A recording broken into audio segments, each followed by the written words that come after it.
오늘 이야기는 주제를 잘못 보면 아주 엉뚱하게 갈 수 있고, 마태의 복음에 마태가 이 내용을 기록한 목적을 정확히 알아야만 이 말이 무엇을 위해서 오늘 이 이야기를 집어넣나 이해가 됩니다.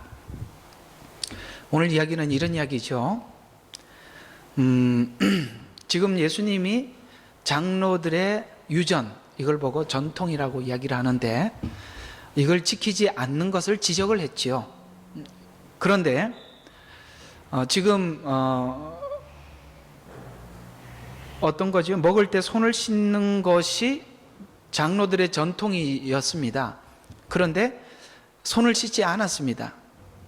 근데 예수님은 손을 씻지 않은 걸 지적한 것이 아니라 장로들의 전통 중에 아주 문제 있는 고르반이라는 한 제도를 그들에게 지적하면서 하나님께서 주신 계명을 가지고 너희가 마음대로 해석을 하고 실생활에 적용을 시킨다고 만든 전통이 하나님이 원래 우리에게 주시고자 하는 계명을 훼손시켜서 지금은 하나님이 너희들에게 주신 계명과 율법은 사라지고 전통만 남아있다, 이런 이야기인데, 여러분, 우리가 성경에서 참 그 마태복음에서 놀라운 이야기 하나가 뭐냐면 이스라엘의 종교 지도자들은 예수님을 배척하고 있고, 예수님을 따라다녔던 제자들은 믿음이 적고, 저번에 했죠? 이상하게 이방 여인은 믿음이 크고, 이게 우리는 굉장히 아이러니한 이야기입니다. 원래는 우리 이성대로 이해를 하자면 유대인들은 정말 믿음이 좋아야 하고 이방인들은 믿음이 전혀 없어야 하는데,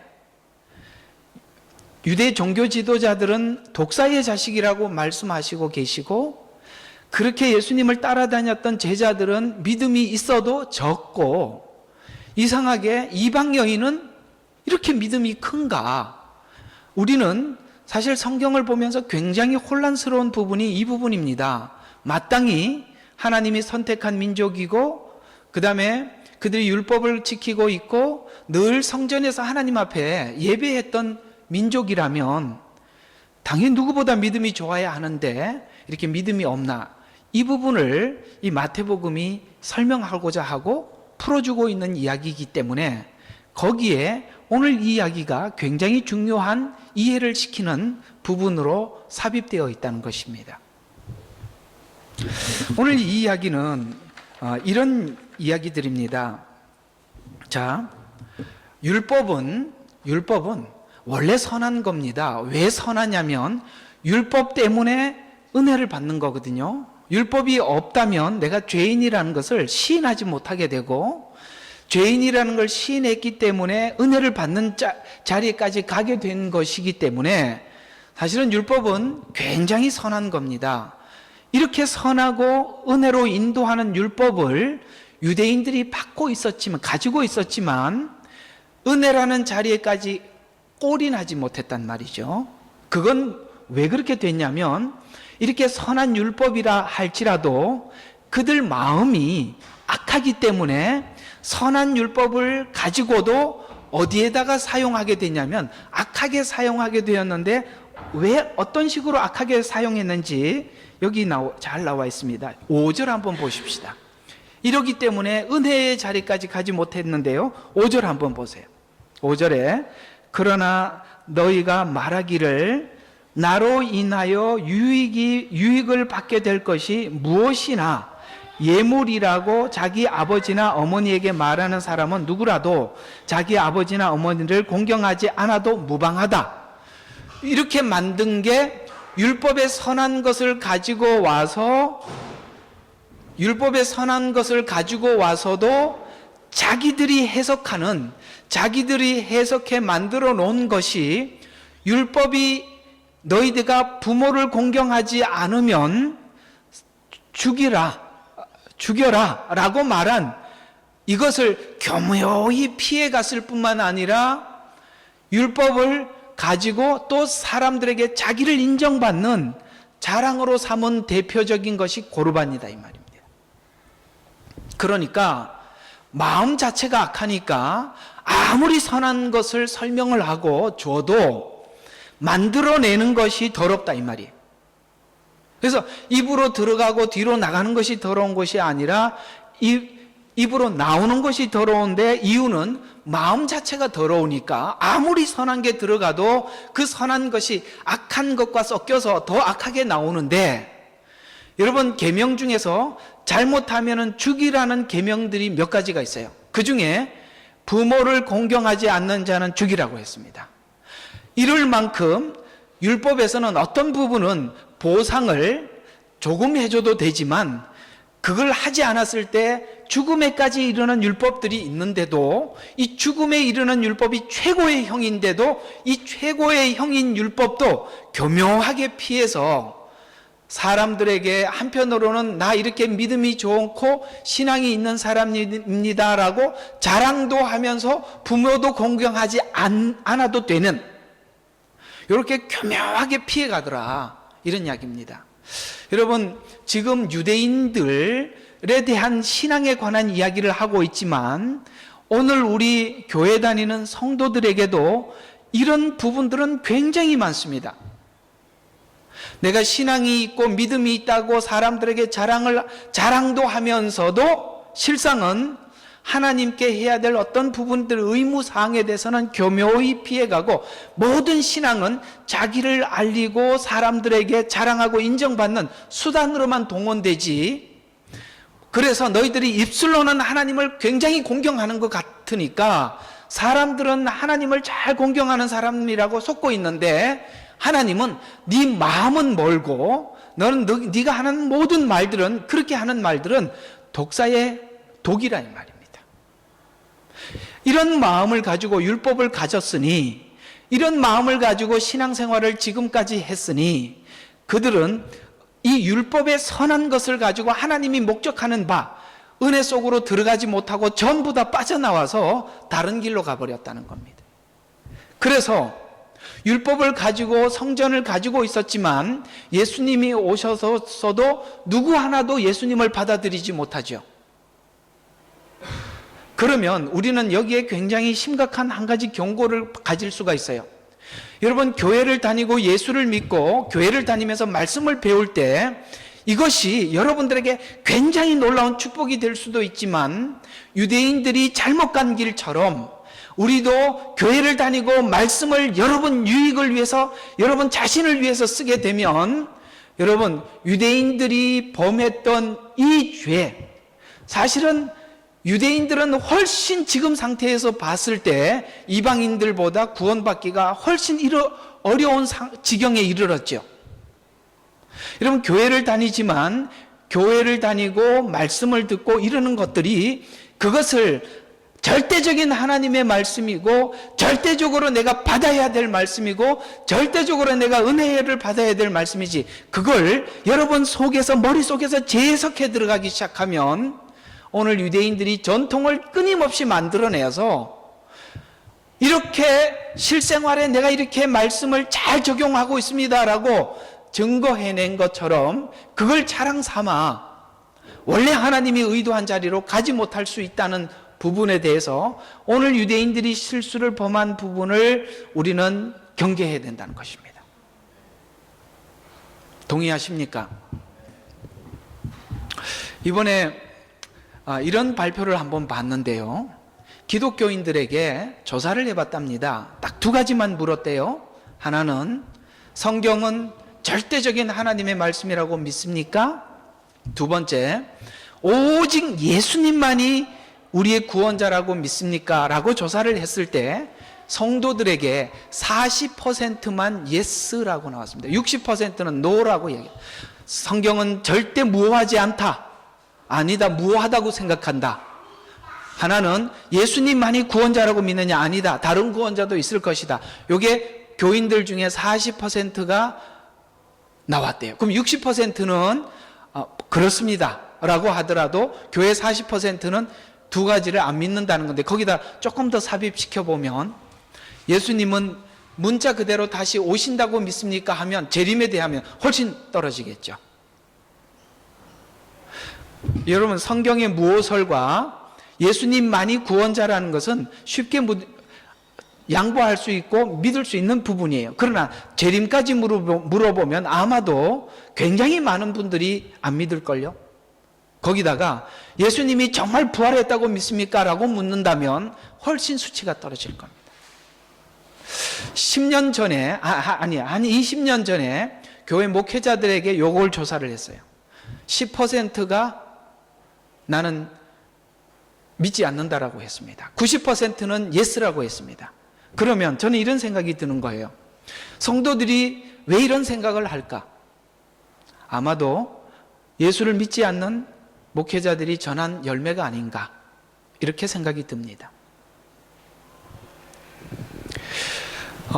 이건 지금 유대 종교 지도자들이 이렇게 왜곡된 신앙적 사고를 가지고 이스라엘 백성들에게 끊임없이 외쳐왔기 때문에 유대인들 중에서도 누구 하나 예수님이 오셔도 알지도 못하고 받아들이지도 못한 것처럼 우리들에게도 얼마든지 일어날 수 있는 일이므로, 오늘 교회에서도 일어날 수 있는 일이므로 우리는 참 경계해야 됩니다. 가끔씩 이런 걸 볼 수가 있습니다. 이상하게 예수를 믿지도 않고 하나님에 대해서 전혀 이해가 없던 어떤 사람이 교회에 와서 정말 순수하게 하나님의 말씀을 받아들이고 메시아를 영접하고 그 다음에 주님의 재림을 기다리고 정말 순수하게 신앙생활을 하는 분들을 보는가 하면, 잘못된 신앙관을 가지고 오랫동안 신앙생활을 하면서 그게 바뀌어지지 않는 어떤 사람들을 보는데, 그것은 이미 유대 교회에 있었던 일이고 오늘 교회에도 동일하게 일어나는 일이라는 것에 대해서 우리 모두가 다 부인하지 말아야 합니다. 그리고 이 위험성에 대해서 우리는 스스로 경계해야 되는 것입니다. 그래서 오늘 이 말씀을 우리가 한번 하나하나 조목조목 살펴보면서 이 고르반이라는 주제로 한번 생각해 보도록 하겠습니다. 믿음 되지 못하는 이유가 뭐냐? 율법은 사실 저번 주에 말씀드린 것처럼 율법은 실패를 확인하라고 준 거예요. 실패를 확인하라고 율법을 줬는데, 율법을 가지고 지키려고 하니, 지킬 수 없는 걸 지키려고 하니까 자꾸 유전을 만드는 거예요. 전통을 만드는 거예요. 실생활에 예를 들어서 하나님을 공경하라 이렇게 나와 있으면 공경을 하는 방법을 구체적으로 자꾸 세분화시키는 게 전통이에요. 여러분, 음식을 먹을 때 손을 씻으라는 것은, 여러분, 손을 씻고 음식을 먹으면 더럽지 않습니까? 성경이 지금 어떤 부분에 대해서 정신을 설명하는 겁니까? 아니면 실제적으로 이런 걸 해라 하지 말라는 걸 설명하는 겁니까? 정신을 설명하는 거거든요. 그러니까 정신을 설명하고 있는데, 그 정신을 설명하고 있는 하나님의 의도를 파악하지 못하면 그걸 그냥 생활하는 것으로 만족해버린 거거든요.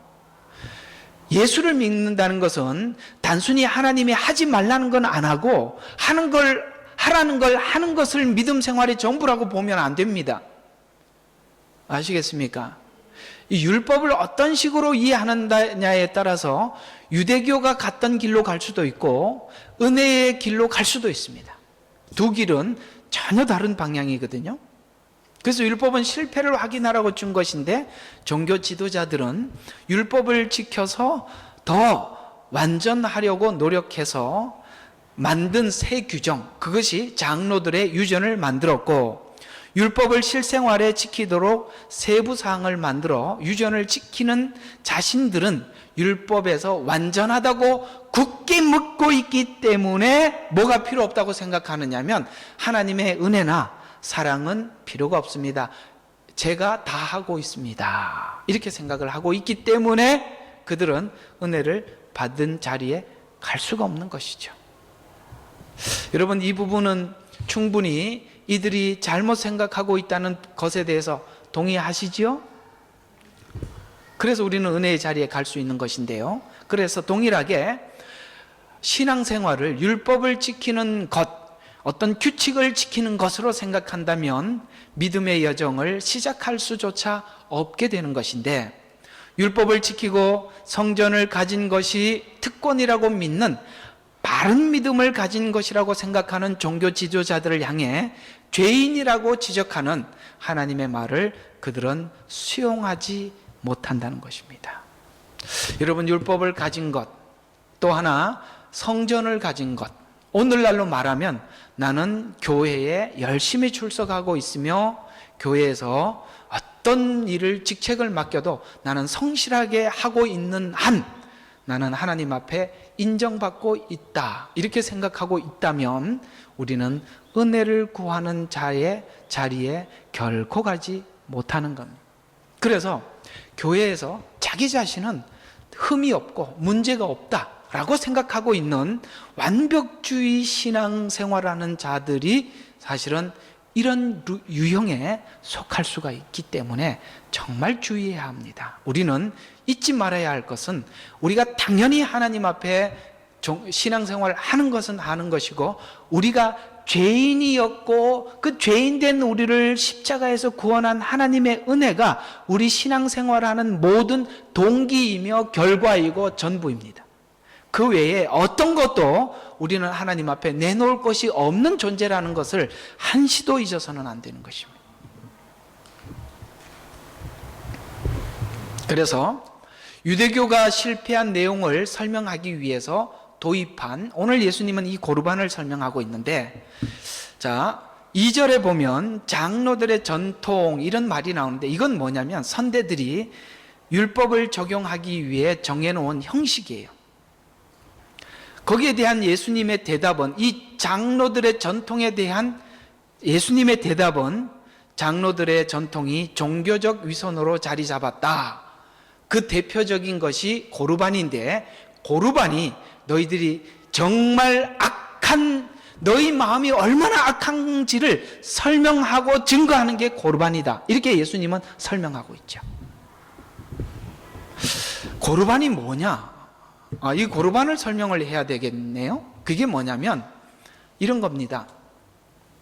내가 하나님께 내가 앞으로 가진 모든 재산을 하나님께 드리겠습니다, 약속을 하면, 내가 하나님께 약속을 했기 때문에, 부모는 2번이잖아요. 하나님이 우선이잖아요. 그러니까 하나님께 다 드리기로 약속을 했기 때문에 부모님을 공경할 여유가 없습니다. 그러므로 부모님을 공경하지 않아도 됩니다. 이게 고르반이에요. 근데 이게 참 이상한 게 뭐냐면, 고르반이란 헌납을 하나님 앞에 서약은 하는데 언제 헌납할 건지 약속할 날짜는 없어요.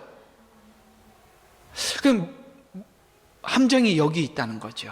그러니까 그들이 하나님께 헌납했습니다, 그러므로 내가 부모님을 공경하고 모실 여유가 없습니다라는 말은 나 하나님께 다 드리는 사람이요 라고 사람들에게 공개적으로 자기 신앙을 자랑을 하면서도 부모에게 해야 될 의무는 피해가 버렸죠.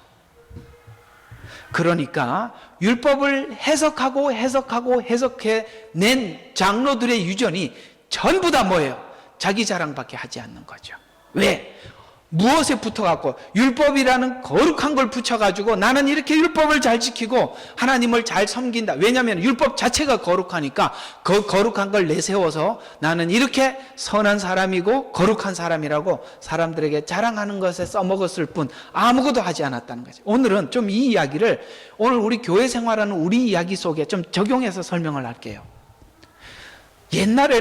옛날에는요, 제가 어렸을 때만 해도 교회 다닐 때 그랬던 것 같아요. 그 한 마을에 교회 다니는 분이 많지 않았어요. 그런데 그 마을 중에 교회 다녔을 때 그 마을에서 아무도 교회를 안 다니다가 누가 한 사람이 교회 다니기 시작하면 대부분이 그때 미신을 믿고 있었기 때문에, 우상을 섬기고 있었기 때문에 교회를 다니는 사람들은 핍박을 받았는데, 시간이 지나면서 그 교회 성도들의 정말 훌륭한 인품에 의해 교회를 다닌다면 사람들이 굉장히 존경을 하고 믿어줬습니다. 처음에는 핍박을 받았지만 그들은 정말 훌륭한 신앙생활로 인해 교회가 사람들에게, 참 교회 다니는 사람들은 정직해, 진실해, 이런 인정을 받게 되었거든요. 그 정직하고 진실하다라는 이 사람들의 의식을 가지고 사람들은, 악한 사람들이 뭐가 문제가 생기면 나 교회 다녀. 제 기억으로는 아마 파출소에 잡혀가도 제가 교회 장로요 하면은 그 경찰관이 그래도 장로님이신데, 목사님이신데 참 많이 생각을 했던 과거가 있습니다. 지금은 그 다닌다 그러면 더 합니다. 제가 아주 재밌는 일이 있었는데요. 수요일 예배인가 주일날 예배 마치고 차량 운행을 하고 집으로 돌아가는 길이었는데, 그때 이렇게 음주 측정을 했어요. 여기 한국에서 있었던 일입니다. 음주 측정을 하는데 이제 제 순서가 돼서 이렇게 후 하고 부르라는 거예요. 그래서 제가 부르니까, 제가 불기 전에 이런 이야기 했습니다. 제가 교회 목사고 언제 예배 마치면서 제가 성도들을 집에 모셔다 드리고 교회로 돌아가는 길입니다 했더니, 이 경찰을 말하는 게 과간이에요. 나는 그 말을 잊을 수가 없어요. 목사님은 더 체크해 봐야 합니다 이러는 거예요. 그래서 왜요? 그랬더니 술 먹은 사람들은 잡히면 다 목사래요. 그래서 제가 놀라서 물었어요. 왜 그래요? 그러니까 목사라. 그래서 제가 이게 무슨 이야기인지 알아들었어요. 그래서 제가 후 불었죠. 그래서 제가 서로 이제 그 경찰하고 서로 웃으면서 헤어졌는데, 이게 한 예입니다. 고르반과 같이. 오늘 우리가 교회 다니는 많은 분들이 사람들에게 어려운 자리에 가면 저는 신앙생활을 잘하는 신자입니다, 교회에서 이런 직분을 가지고 있습니다, 이렇게 이야기하여서 면해 보려고 하죠. 오늘 유대인들은 율법이라는 거룩 뒤에 숨어서 자기도 나타내고 자기 욕심도 채리는, 그래서 오늘 5절 다시 한번 봐요. 이 5절이 핵심이거든요. 5절 한번 봐요. 하나님께서 그러나 너희가 말하기를 나로 인하여 유익을 받게 될 것이 무엇이나, 이해가 가시죠? 그러니까 유익을 받을 수만 있다면 율법을 가지고서도 자기를 과시하는데, 자기 신앙을 자랑하는 데 쓰더라는 것이죠. 그런 마음으로 전 장로의 유전을 만들었으니, 그 유전은 하나님을 잘 섬기자가 아니라 자기를 자랑하자라고 만들었다, 이렇게 예수님이 말씀하고 있는 것이죠. 이런 교활한 죄악의 예수님에 대한 평가는 6절에 이렇게 평가하고 있죠. 너희 전통으로 계명을 폐기했다. 또 8절에는 입술로 다가오고 공경하지만 너희는 마음은 내게서 멀다. 11절에는 말로만 다가오고 공경하는 것에서는 더럽다. 이렇게 예수님이 말씀하셨습니다. 그래서 전통은 자기 우월감을 자랑하기 위해 만들어 가기 때문에 계명이 목적한 진정한 정신으로 갈 수 없습니다. 성도가 믿음을 가진 것이 자신과 이웃에게 얼마나 세상과 세상 사람들에게 진실하고 내가 그리스도 안에서 이렇게 변화되고 다르냐가 신앙의 핵심이지, 종교적으로 얼마나 더하냐, 그 다음에 하나님 앞에 얼마나 헌신적이냐, 이런 것이 아니다라고 말씀하신 것이 예수님이 지적한 핵심이다, 이런 것입니다. 따라서 우리 신앙생활은 교회에서 종교적으로 나타나는 것이 아니라 이웃을 사랑하고 또 하나님을 사랑하고 부모를 공경하고 사람을 대하는 데서 그것이 나타난다, 이렇게 말씀하고 있는 것과 예수님은 이 부분에 대한 정확한 이해를 이렇게 설명하고 있습니다. 너희가 보이는 사람을 섬기지 못한다면 하나님을 섬긴다는 말은 거짓이다. 왜요? 우리는 보이는 것 앞에 먼저 우선이지 보이지 않는 것은 두 번째로 칠 수가 있기 때문에 그렇습니다. 여러분, 사람 앞에 하지 못하고 특별히 부모를 공경하지 못하는 것, 이것은 하나님께서 어떤 법은 어느 정도 보상 정도만 하라고 했지, 죽이라는 법은요, 특별히 부모를 공경하지 못하는 이 법에 대해서는 하나님은 죽이라고 할 만큼 그렇게 엄중하게 다루고 있다는 것입니다. 이런 부분들은 꼭 우리가 해야 될 일이기 때문에 하나님이 엄중하게 명하신 것이죠.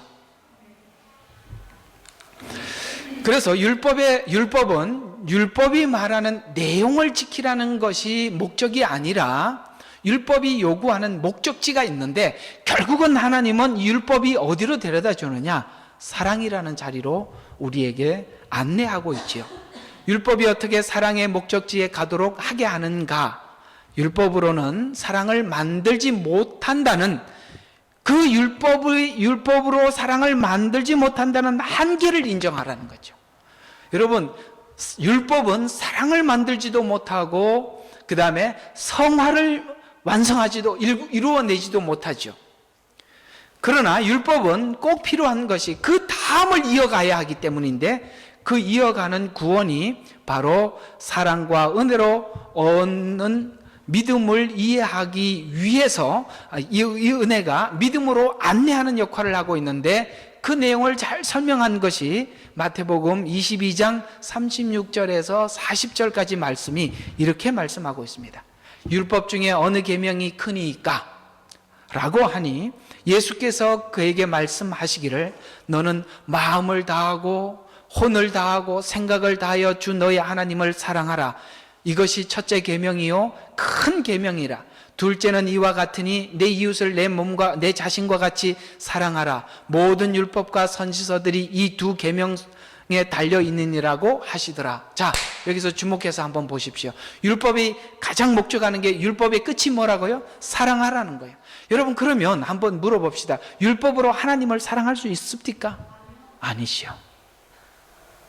참 이상하지요. 율법으로 하나님을 사랑하고 이웃을 사랑하라고 그러는데, 아무리 율법으로는 하나님도 사랑이 안 되고 이웃도 사랑이 안 돼요. 그러면 율법이 사랑으로 가기 위한 안내자에 불과한 거거든요. 율법으로 하나님을 사랑하려고 하면 할수록 안 되기 때문에, 안 되는 걸 확인한 사람만이 하나님의 은혜를 구하는데, 하나님의 은혜를 구하면 그 은혜가 사랑임을 확인하게 된다. 그래서 내가 할 수 없는 은혜를 하나님이 주셨구나라고 자기가 그 사랑을 확인한 사랑으로, 이웃 사랑으로 가는 거예요. 그러면 네가 마음을 다하고 혼을 다하고 힘을 다해서 율법을 지키려고 하면 할수록 안 된다는 걸 알게 된단 말이죠. 그래서 사랑으로 들어가게 되는 거예요. 사랑을 받아서 사랑을 나누는. 그러니까 이게 율법이 말하는 목적인데, 여러분, 율법을 가지고 은혜를 모를 때도 율법으로 마음을 다하고 뜻을 다하여 하나님을 사랑하려고 하면 은혜의 자리로 들어가게 되어 있어요. 근데 이 사람들은 그렇게 하지 않고 그걸 가지고 자기 것으로 썼지요. 여러분, 신앙은요, 성경은요, 말씀은요, 자기 것으로 쓰면 절대 은혜를 구할 수 없습니다. 내 속에 내가 복음이 있고 내 속에 내 복음이 있으면 여러분, 은혜의 자리로 진입할 수가 없어요. 유대인들이 범한 실수고 오늘 우리도 충분히 범할 수 있는 실수입니다. 따라서 내가 이렇게 생각하더라도 하나님이 그렇다라고 얘기하면 무조건 바꾸십시오. 성경을 이야기하다 보면 누군가가 이렇게 질문을 하면 성경이 이렇게 대치되는 데가 많아요. 어떤 부분은 하나님이 이렇게 설명을 하고 있다, 저쪽으로 설명을 해요. 그 논리적으로 풀다 보면 막히는 데가 굉장히 많아요. 그래서 목사들은 참 어렵습니다, 설교하기가. 왜냐하면 이게 자꾸 대치되는 게, 이 대치되는 이유를 설명을 해줘야 되는데, 가끔씩 아주 논리 정연한 사람들이 그런 걸 물어올 때가 있어요. 그러면 목사님 이렇게 설명을 했었잖아요. 근데 갑자기 이 내용이 이렇게 바뀐 건 어떻게 설명할 겁니까? 라고 물을 때 말문이 막힐 때가 있다니까요. 그때 제가 하는 대답이 이겁니다. 저는 하나님이 이렇게 설명하다 저쪽으로 바꿔버리면 저도 확 바꿔버리거든요. 저는 제 논리가 없어요. 저는 제 논리가 없고 하나님이 바꾸라 그러면 그 자리에서 바꿔버립니다. 저는 하나님의 논리가 내 논리입니다. 그래서 저는 이렇게 설명하다 하나님이 그게 아니다 그러면 나는 당장 바꾸기 때문에 그렇습니다. 하나님 말한 게 무조건 옳습니다. 그럼 그 사람이 당황스러울까 황당해 합니다. 그러면 이렇게 이야기합니다. 논리도 정렬하지 않는 말씀을 어떻게 믿습니까? 저는 믿기 때문에 바꿀 수 있습니다. 당신은 논리를 따지지만 나는 믿음으로 말씀을 받습니다. 이거예요. 여러분, 왜 내가 복음이 생기냐면, 왜 유대인들이 이런 잘못된 신앙관을 가지고 있냐면, 하나님의 계명을 버리고 전통의 모든 것을 그러니까 전통이 계명 위에 올라가 버린 거예요. 자기들이 만들어 놓은 논리가 성경을 덮어버린 겁니다. 그러면 복음이 들어갈 구멍이 없어요. 매우 중요한 메시지입니다. 오늘 이야기를 되새기고 되새기셔야 합니다. 제가 이렇게 목양을 하면서 참 힘든 사람이 잘못된 신앙관이 들어간 사람들이 너무 어렵습니다. 그걸 해결할 길이 없어요. 그건 그 사람이 가지고 있는 지식을 빼내는 게 문제가 아니라 그 사람 마음을 그 사람이 하나님 앞에 마음을 고쳐놓지, 그러니까 사람이 마음을 고쳐놓을 수는 없거든요. 그 사람 자신이 마음을 바꿔놓지 않으면 해결이 안 돼요. 오늘 유대인들이 가지고 있는 신앙의 문제점이죠. 그래서 구약에서 말하는 율법과 은혜와 사랑에서 첫 번째로 구약의 율법의 목적은 내가 혼과 마음으로 하나님을 사랑하면 은혜와 사랑으로만 죄를 용서하시는 하나님의 그 복음의 약속을 믿고 보게 될 것이고, 그 다음이 있다는 거죠. 그 다음이 뭐예요? 그 약속이 너를 사랑한 은혜라는 것을 알게 될 때, 너를 사랑하신 하나님의 사랑으로 너 자신을 사랑해서, 그래서 이웃을 내 몸과 같이 사랑하라는 말은 나를 사랑한 하나님을 안다는 거예요. 내 몸을 사랑한다는 거예요. 그래서 네가 너를 사랑한 하나님을 사랑해서 이 사랑으로 어디로 간다고요? 이웃으로 간다. 이게 복음이 말하는 원리다 이 말이에요. 그래서 이것이 복음을 받고 은혜를 받은 자들에게 나타나는 자연스러운 믿음의 형태이고 결과인데, 그래서 복음이 제대로 들어가면 이웃을 사랑하는 곳으로 갈 수밖에 없어요. 그래서 이 원리를 놓치고 율법만 지키면 다 된다고 생각하는 종교적이고 율법적인 신앙인들을 향해서 주님은 오늘 이렇게 경고하고 있는 말씀을 들으셔야 하는데, 에레미야서 7장 2절과 4절에 보면 너는 주의 집 문내에 서서 거기서 이 말을 선포하라. 주께 경배하러 이 문을 들어가는 너희 유다인들아, 너희의 길과 너희의 행위를 고치라. 그리하면 내가 너희로 이곳에 거하게 하리라. 너희는 거짓말을 신뢰하지 마라. 어떤 거짓말? 지금 누가 거짓말을 했냐면 유다인들에게, 성전에 예배하러 오는 자들에게 당신들이 예배하러 오는 이 성전에 구원이 있습니다. 당신들이 가지고 있는 율법을 지키는 데 구원이 있습니다. 라고 이렇게 말하는 그 거짓말을 신뢰하지 마라. 그 거짓말을 신뢰하기 때문에 내가 절기에 나와서 하나님 앞에 예배하는 한, 안식일을 지키는 한, 내가 율법을 지키는 한, 나는 하나님 앞에 구원 안에 있다라고 속고 있단 말이에요. 그건 너희들이 속고 있는 것이다. 그 말을 신뢰하지 마라. 여러분, 지금 교회 등록하고 말씀 듣고 말씀을 이해하고 이것이 여러분들 내게 구원이 있다라고 이렇게 생각하지 말라는 거예요. 이거는 종교적인 행위는 구원도 믿음도 아니에요. 믿음은 하나님과의 관계예요. 관계란 말이에요. 오해하지 마십시오. 관계가 맺어지면 그 관계 속에서 나타나는 열매가 있게 되어 있어요. 그래서 너희는 거짓말을 신뢰하지 마라. 말하기를 이것이 주의 성전이라 주의 성전이라 주의 성전이라 하는도다. 그래서 하나님은 그렇게 믿고 있는 유다인들을 향해서 이 성전이 너희의 구원의 장소가 아니요, 이 성전이 하나님 임재하는 장소가 아니라는 걸 확인시키기 위해 유다인들을 포로로 잡혀가게 하시는 그때 예루살렘 성전을 완전히 파괴시켜 버렸습니다. 여러분, 교회가 안전한 장소가 아니라 여러분 속에 있는 예수 그리스도가 안전한 장소예요. 교회를 다니는 그것이 여러분의 구원이 아니에요. 신앙의 본질은 주의 전을 잘 짓고 잘 섬기고 예배하느냐가 아니라 하나님을 우리 마음에 두고 있느냐가 기준이라고 오늘 성경은 말하고 있는 중이고요.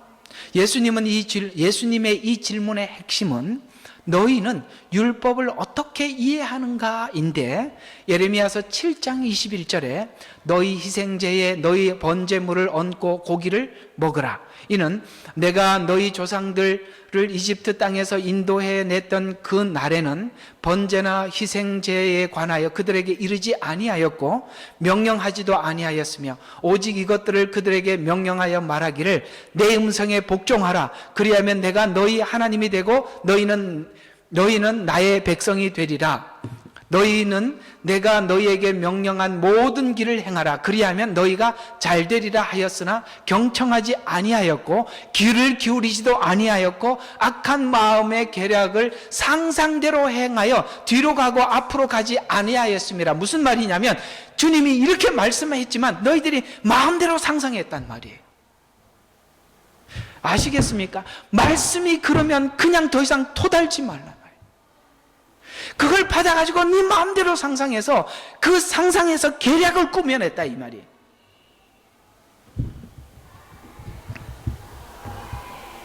여러분, 교회 와서 이런 생각하시면 안 돼요. 목사님은 그렇게 말했지만, 아니, 목사님이 그렇게 말하는 게 아니라 성경이 그렇게 말하고 있다니까요.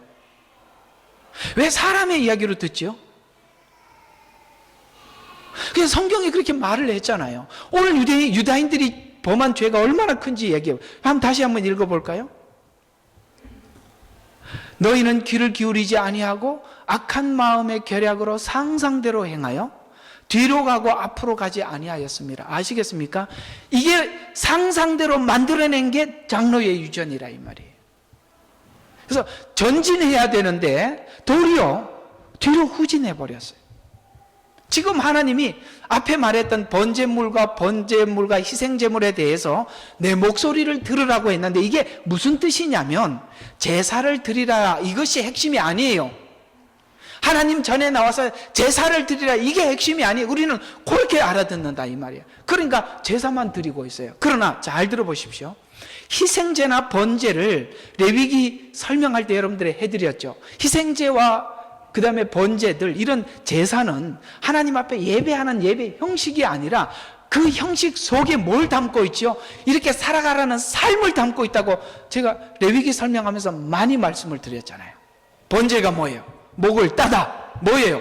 이제는 주님이 내 머리의 주인이 되셔서 이제는 우리의 삶이 목소리가 말이 바뀌는 거예요. 가죽 배를 갈라요. 우리의 중심을 꺼내고 하나님을 나의 왕으로 모시는 거예요. 껍데기를 벗겨요. 뭐예요? 내 신앙의 가식을 버리는 거예요. 각을 뜨는 거예요. 뭐예요? 구체적으로 하나님 앞에 신앙생활. 이런 이야기들이 희생제물을 드려라, 번제를 드리라, 이런 뜻인데 하나님이 그 속에 내포하고 있는 의미와 정신은 놓쳐버리고 희생제를 드리라고 하니 교회 가서 예배만 드리면 된다, 이렇게 생각을 했기 때문에 그들은 하나님과 교제도 불가능했고 하나님이 하시는 말씀을 듣지도 못하게 되었더라라고 하나님은 이렇게 말씀하고 있는 것입니다. 그래서 의식에는 제사가 전달하는 자신의 몸을 드리는 항복이 나의 몸을 드리는 항복이 제사 의식 속에 우리에게 의식을 통해서 우리에게 설명하는 메시지. 제사나 절기를 반드시 지키라고 한 것도 나를 사랑하고 순종하는 것을 알려주기 위해서 하나님께서 전해주는 메시지지. 그래서 인간은 과거나 그때나 지금이나 죄의 뿌리에 깊은 어떤 죄의 본질은 자기를 사랑하는 것이 인간의 본질이어서 자기를 증명하느라고 이웃을 해하고 자신의 신앙에 해악을 끼치는 것이 그런 뿌리를 우리가 가지고 있습니다. 맞지요? 자기 사랑. 결국은 이스라엘 백성들이 지금 이렇게 가지게 이런 잘못된 결과를 가지고 오게 된 심중 깊은 곳에서는 자기 사랑이 있는 것인데 하나님도 자기 사랑의 도구로만 쓰는 거죠. 자, 그래서 현대 교회인 지금은 십자가를 믿는 믿음에도 묻어 나오는데 십자가는 은혜와 사랑의 증표이지만 또 우리는 십자가로 구별하는 것으로 사용하죠. 그러면 신앙의 약점이 내가 남달라서 구원받았다는 믿음의 우월성이나 하나님은 나를 예정해서 구원을 하셨다라는 오해가 구원과 연합했을 때 자랑과 구별이라는 결과를 가지고 왔다. 오늘날 현대 교회는 유대인들이 잘못했던 것이 그대로 답습되고 있다는 거죠. 유대인들은 똑같이 자랑과 구별로 자기 민족의 우월성을 이방에게 자랑했지 않습니까? 오늘 교회도 동일하게 나는 예수 믿었다, 너는 안 믿었다. 나는 이렇게 하나님 앞에 선택받은 자이다. 자랑과 구별 이외에 없다면, 여러분 만약에 우리 속에 이것만 있다면 우리는 분명히 잘못 가고 있는 것입니다. 신앙이 내가 잘하고 있다라고 생각할 때 내 마음속에 자랑과 구별이 내 속에 들어오는가 안 들어오는가 면밀히 살펴봐야 하는 것입니다.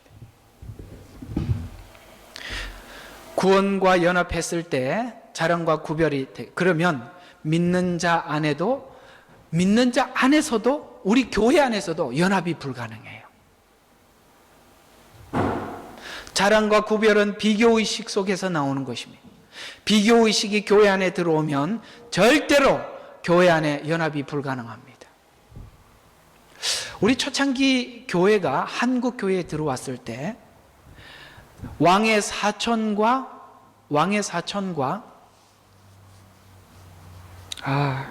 누군지 우리 옛날에 그 쌍놈 중에 쌍놈이 뭐였지? 백정. 맞네. 맞아요. 백정과 왕의 사촌이 한 자리에서 예배를 드리고 친교하고 인사했습니다. 이게 기독교입니다. 절대 구별과 자랑은 없습니다. 구별과 자랑이 없었기 때문에 왕의 사촌과 백정이 함께 예배드리고 인사할 수 있었던 것이고, 초대교회에도 그 문제가 있었죠. 주인과 종이 함께 예배하고 형제요. 여러분 어떻게 형제가 될 수 있어요? 이것이 기독교예요. 기독교는 절대 자랑과 구별을 가져올 수 없어요. 자랑과 구별이 있다면 그것은 분명히 분열되어 있는 것입니다. 이런 것들은 교회의 복음의 세균들이에요. 그런 균들이 들어오면 교회는 파괴되는 것입니다. 십자가로 구원받았다는 것은 선택받은 이스라엘 백성이나 혹은 이방인들도 모두가 동일하게 십자가로만 구원받았다는 의미인데, 그러나 십자가가 은혜로 이해되는 믿음으로 가지 않으면 이 믿음이 나는 믿는다, 너는 믿지 않는다라고 나타나는 유대교를 고집하는 이스라엘 백성들과 다를 바 없게 된다는 것이 오늘 이야기하고 있는 중요한 주제입니다. 결론을 말씀을 드려보면, 우리는 율법을 어떻게 이해하는가에 따라서 우리는 정상적인 믿음으로 방향으로 갈 수도 있고 다른 곳으로 갈 수 있어요. 그건 대표적인 예가 유대인들이 간 자리입니다. 그래서 율법을 오해하면 그 열매가 분명히 비교와 자랑, 그 다음에 이웃을 사랑할 수 없는 불가능한 상태, 그리고 정말 오늘 본문에 나타난 이야기처럼 놀랍게도 부모라 할지라도, 그 이웃이 부모라 할지라도 그 부모를 두고 뭡니까? 이웃을 자랑하는, 그리고 그 책임은 모면하는 그 인간 속에 가지고 있는 그 자기 사랑의 악함이 이렇게 나타난다는 것이죠. 그래서 은혜 안에 있는 믿음을 완성한다면 이웃사랑과 겸손함으로 분명히 나타날 것인데, 오늘 최후의 결론에 에베소서 2장 5절과 8절에 이렇게 말씀하고 있다. 그 정명이, 우리는 이 믿음을 가진 사람은 절대 고르반과 같이 이런 형태의 믿음의 색깔을 가질 수가 없어요. 왜냐하면 에베소서 2장 5절과 8절에 이렇게 말씀하고 있기 때문입니다. 죄들 가운데 죽었던 우리를 그리스도와 함께 살리셨으니 너희가 은혜로 구원을 받은 것이라. 또 함께 일으키사 그리스도 예수 안에서 천상에 앉히사. 이는 그리스도 예수를 통하여 하나님께서 우리를 향한 그의 인자하심 가운데 그의 은혜의 지극히 풍요함을 오는 세대에 보여주려 함이니 너희가 믿음으로 구원을 받았으니 이것이 너희에게서 난 것이 아니요 하나님의 선물이라. 하나님의 은혜의 선물을 받은 우리들이 어떻게 이 유대인들과 같이 이런 악한 상상을 만들어낼 수 있겠냐 이 말이죠. 분명히 이렇게 된 것은 그들이 복음에 대한, 은혜에 대한 오해가 있었기 때문에 그렇습니다.